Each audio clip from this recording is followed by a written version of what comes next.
La presència de la dona en l'art crec que no ha millorat en absolut. És a dir, en l'art contemporani resulta que cada vegada té menys visibilitat. No s'ha fet cap retrospectiva en els grans museus d'art contemporani d'arreu del món. O sigui, no és una cosa ni de Catalunya ni de... és arreu del món.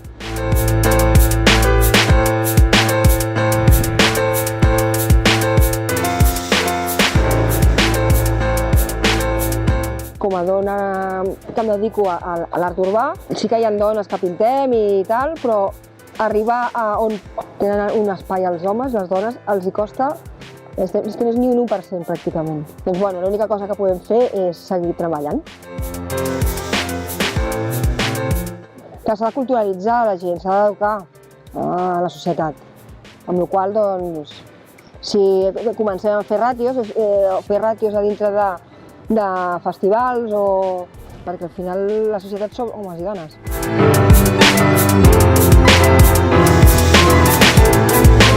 Jo normalment treballo a llocs diferents d'on visc.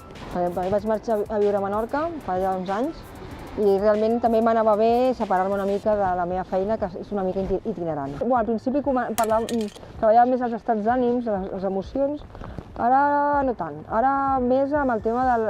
estic més pedagògica, no sé, tinc una època més pedagògica i m'agrada treballar més amb dones que estan vives. Sí, hi ha com 3 pilars, que és l'educació, les exposicions i el mural. Llavors aquí doncs desenvolupo. Ha sigut al final una obra col·laborativa.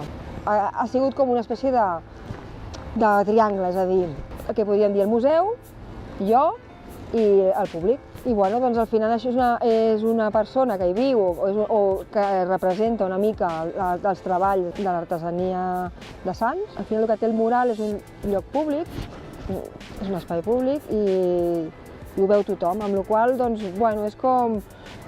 sempre hi ha una pregunta de qui és i llavors es pot explicar qui és aquesta persona. Llavors doncs, se la visualitza, doncs és com una icona d'això, no? Ara crec, vaja, amb aquestes coloraines que he posat.